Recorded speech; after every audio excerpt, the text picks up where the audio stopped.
నమస్కారం. నా విద్యార్థులకు, సన్నిహితులకు, మిత్రులందరికీ పరుచూరి పలుకులకు స్వాగతం.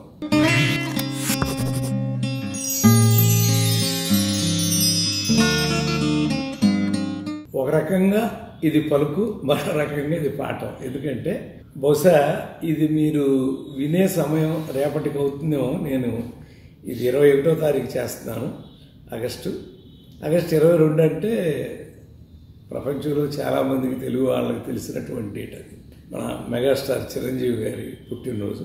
ముందు మెగాస్టార్ చిరంజీవి గారికి జన్మదిన శుభాకాంక్షలు తెలియజేస్తున్నాను. ఎందుకంటే ఒక్కొక్క జన్మ ఒక్కొక్క మహత్తరమైనటువంటి సినిమా నటులు, రంగస్థల నటులు, కావ్య రచయితలు, పురాణ రచయితలు, సినిమా రచయితలు, అట్లా రచన అనే ఒక వ్యాసంగం ఉంది చూడండి.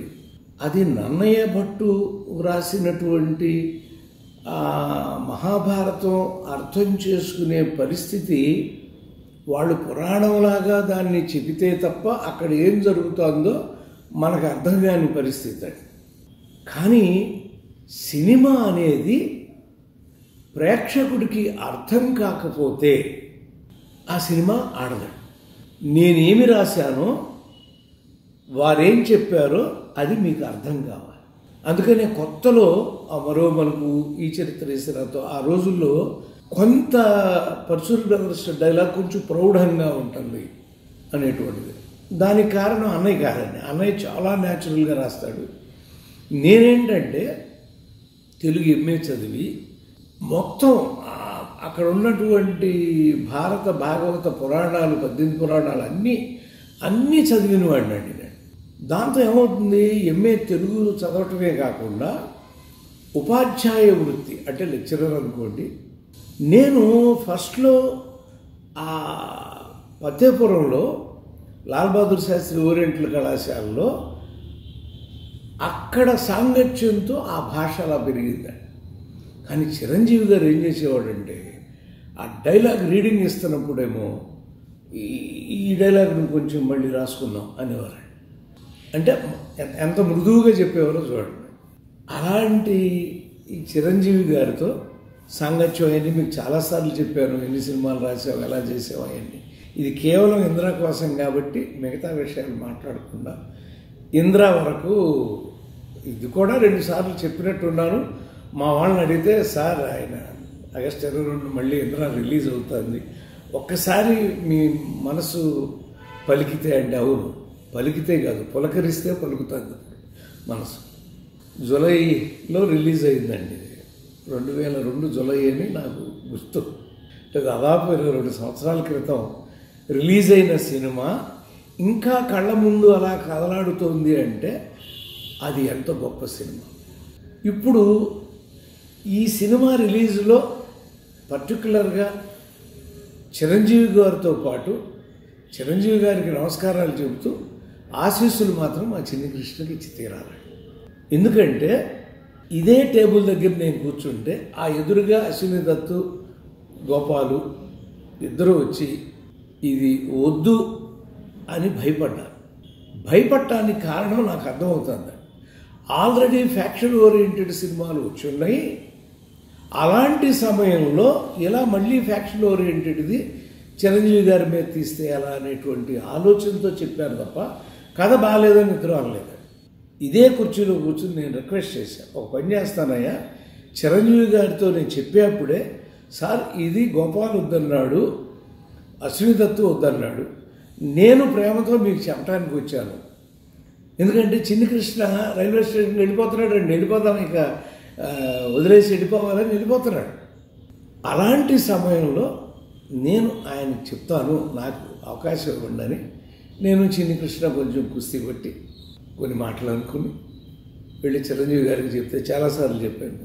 ఇంటర్వల్ అవగానే ఆయన ఇలా ఆపి కిళ్ళి వేసుకున్నాడు. ఆ మధురమని ఆస్వాదించాడండి. అంటే ఒక నటుడు నటించడం కోసం సినిమాలు చేస్తారండి. కానీ ఈ కథ తెర మీదకి వెళ్ళాక నా అభిమానుల్ని, ప్రేక్షకుల్ని అలరిస్తుందా లేదా అనేటువంటి ఆలోచన కథ మొదటిసారి వింటూనే చెప్పడం అనేది ఒక యోగం అండి. మీకు చెప్పా ఎంతమంది హీరోలు, బాలయ్య బాబు కానీ, అన్నగారు కానీ, ఇలా మీకు చాలామంది గురించి చెప్పాను నేను. ఫస్ట్ వెర్షన్ అలా చెప్పగానే ఇలా ఆపేస్తే ముందు గుండె జల్లు అనేది ఓకే ప్రొసీడ్ అని. కృష్ణ గారి గురించి కూడా చెప్పాను మీకు. ఈనాడు నేను చేయనన్న కృష్ణ గారు మళ్ళీ నేను ఆ రాత్రి తెల్లారులు అన్నయ్య నేను మీకు చాలాసార్లు చెప్పానండి. కూర్చుని రాగానే ఇలా అనగానే అప్పుడు గుండె జల్లు అంది. బంగారి మనం ఈ సినిమా చేస్తున్నాం అనగానే పులకరించిపోయిందండి గుండె. ఎలాగో మీరు చూడబోతున్నారు కాబట్టి నాకు బాగా ఇంతకుముందు చెప్పుంటాను అక్కడక్కడ డైలాగులు. బట్ ఒక్కసారి మననం చేసుకోవటం అంటే ఇన్ని సంవత్సరాలు అయినా కూడా 22 ఏళ్ళు అయినా కూడా ఇంకా ఆ డైలాగులు మననం చేసుకోవటం.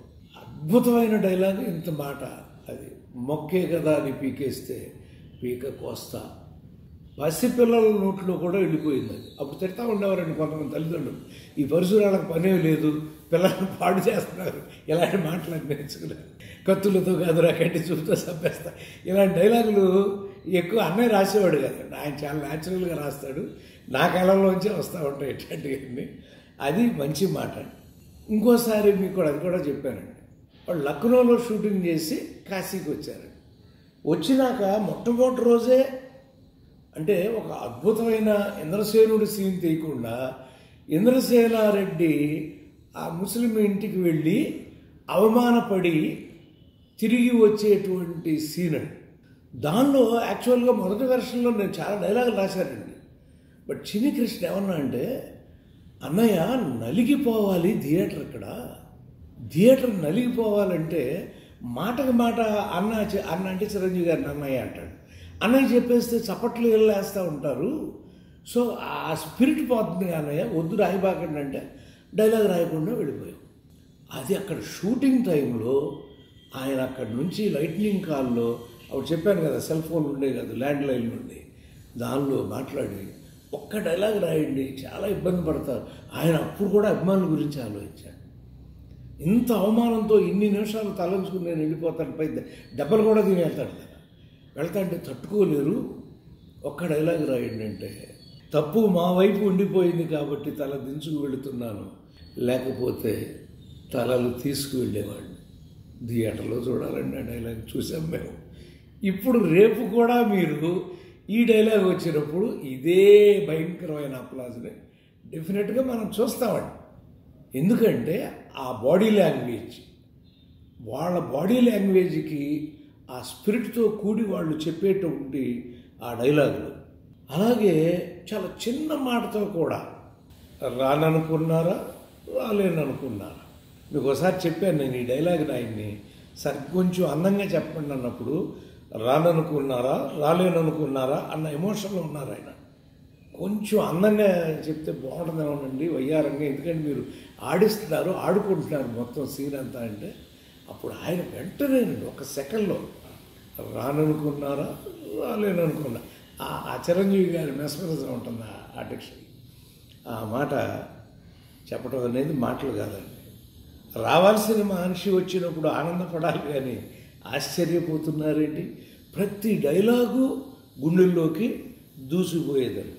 కాశీకి పోయాడు, కాషాయం మనిషి అయిపోయాడు అనుకుంటున్నారా, తన వరుస మార్చేసి ఉంటాడు అనుకుంటున్నారా, అదే రక్తం అదే పౌరుషం. చూడండి, మీకు ఒకసారి చెప్పాను, ఈ సీన్ రాయటం కోసం నేను షిరిడీ సాయిబాబా కోసం టికెట్ కొనుక్కుని వెళ్లకుండా చిరంజీవి గారి మాట కోసం కట్టుబడి ఆగి ఈ సీన్ రాసి ఆయన సెకండ్ ఇచ్చి పంపించిన తర్వాత మాత్రమే నేను అన్నయ్య షిరిడీకి వెళ్ళటం జరిగిందని ఆశీర్వదించాడు ఆయన ఆ సీన్ని అద్భుతంగా. అలాగే పైపంచి ఇసిరి కుర్చీ లాగిన ఆ షాటు రేపు చూడండి మళ్ళీ థియేటర్లో. మీరు అతను కుర్చీ ఏంటి ఇతనికి అంటే అలా లాగేసుకుని సింహాసనం మీద కూర్చుని అర్హత అక్కడ ఇంద్రుడిది, ఇక్కడ ఈ ఇంద్రసేనుడిది అనేటువంటి డైలాగ్ ఒకటి. నీ ఇంటికే కాదురా, ఈ ఆంధ్రప్రదేశ్లో ఏ జిల్లాకైనా వస్తా, ఏ ఊరికైనా వస్తా, ఏ సెంటర్కైనా వస్తా అంట, నరకటం మొదలు పెడితే వరసలు చూడను అనేటువంటి మాట. అన్నిటినీ మించండి ఇంకొక డైలాగ్ నేను ఇప్పుడు నాకు గుర్తు రావట్లా ఏమి రాశానో, ఆ పాత ఫైల్ టైప్ అయి ఉంటుంది కాబట్టి తీసి చూసి తెలుస్తుంది. కానీ ఆయన వెళ్తా అంటే వాళ్ళు ఎదురుగా అడ్డంగా రౌడీల్ని పంపిస్తే ఇల్లు దాటి ఎలా వెళ్తాం రా గుమ్మం దాటి చూద్దామంటే అక్కడ ఆయన అలా అన్నారు. నేను చెప్తానన్న అసలు మేము రాయని కూడా రాయలేదండి. అది ఆయుధం మీకు కావాలిరా నాకు అని అలా చేయి చూపించగానే యాక్చువల్గా ఫైట్ అనుకుంటారండి అందరూ.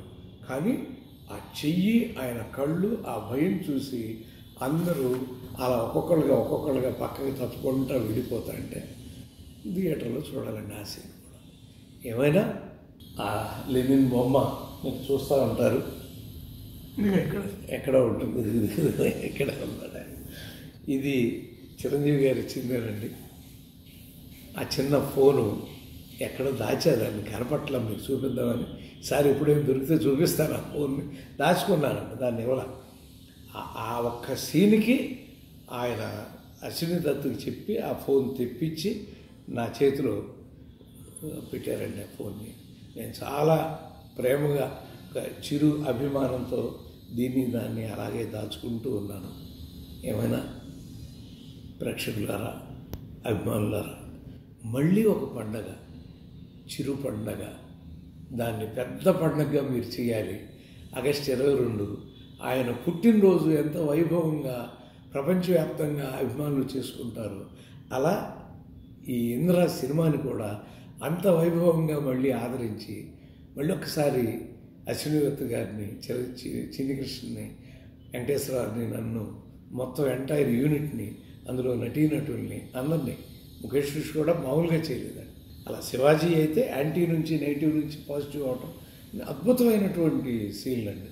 ఒక్కసారి చూస్తే ఈ తరం వాళ్ళ కోసం నేను చెప్తున్నాను, చూడండి, ఆస్వాదించండి, ఆనందపడండి.